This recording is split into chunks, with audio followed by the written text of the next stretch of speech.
Ya, dan hak-hak yang mesti dijamin oleh stakeholder si berangkaso. Ada Aceh tudang pi. Tudang negara Aceh mesti. Yang harus berbejak sesuai dengan konvenan yang cit. Ya, tinggal masalah mesti bentuk negara pakai bah. Bentuk negara hana masalah betul aja. Ya, yang penting pemimpin negaranya pakai bah. Ade atau hana ade. Ya, le tak kalan cintoh di negara-negara lain. Ada republik tadi, menjadi diktator ke apa demang.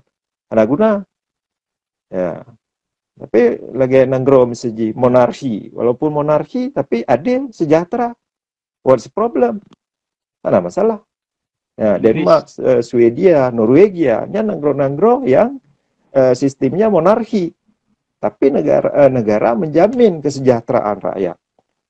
Ya, jadi konsep negaranya hanya masalah betul jipu model negara pakiban bentuk negara. Pemimpin adil atau tidak? Kitanya yang pejak-pejak butnya jujur atau tidak? Nah, akhlak atau hana? Betul aja. Nyan kitanya tak iman dengan ajaran agama Islam, dumpulkan nama tulis jinan. Enggak ada pejak mentah. Ya. Ya.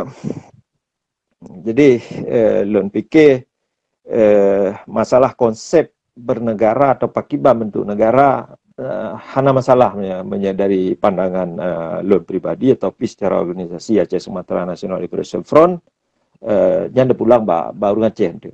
Karena kaidah-kaidah nilai-nilai yang mungkin hana jita cinta dari bangsa lain, tapi mesti berkembang dari bangsa Aceh kedua.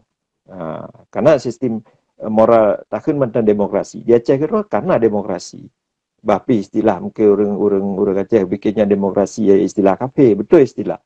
Tapi dalam konteks bernegara atau picok sama keputusan, orang katanya sebetulnya karena lagi ada juga pembunuh nak tuhalapan yang kan sabah majelis yang mewakili kepentingan orang ramai.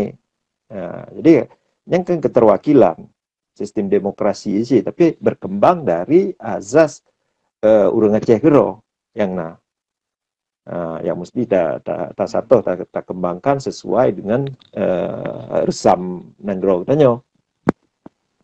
Ya. Okay.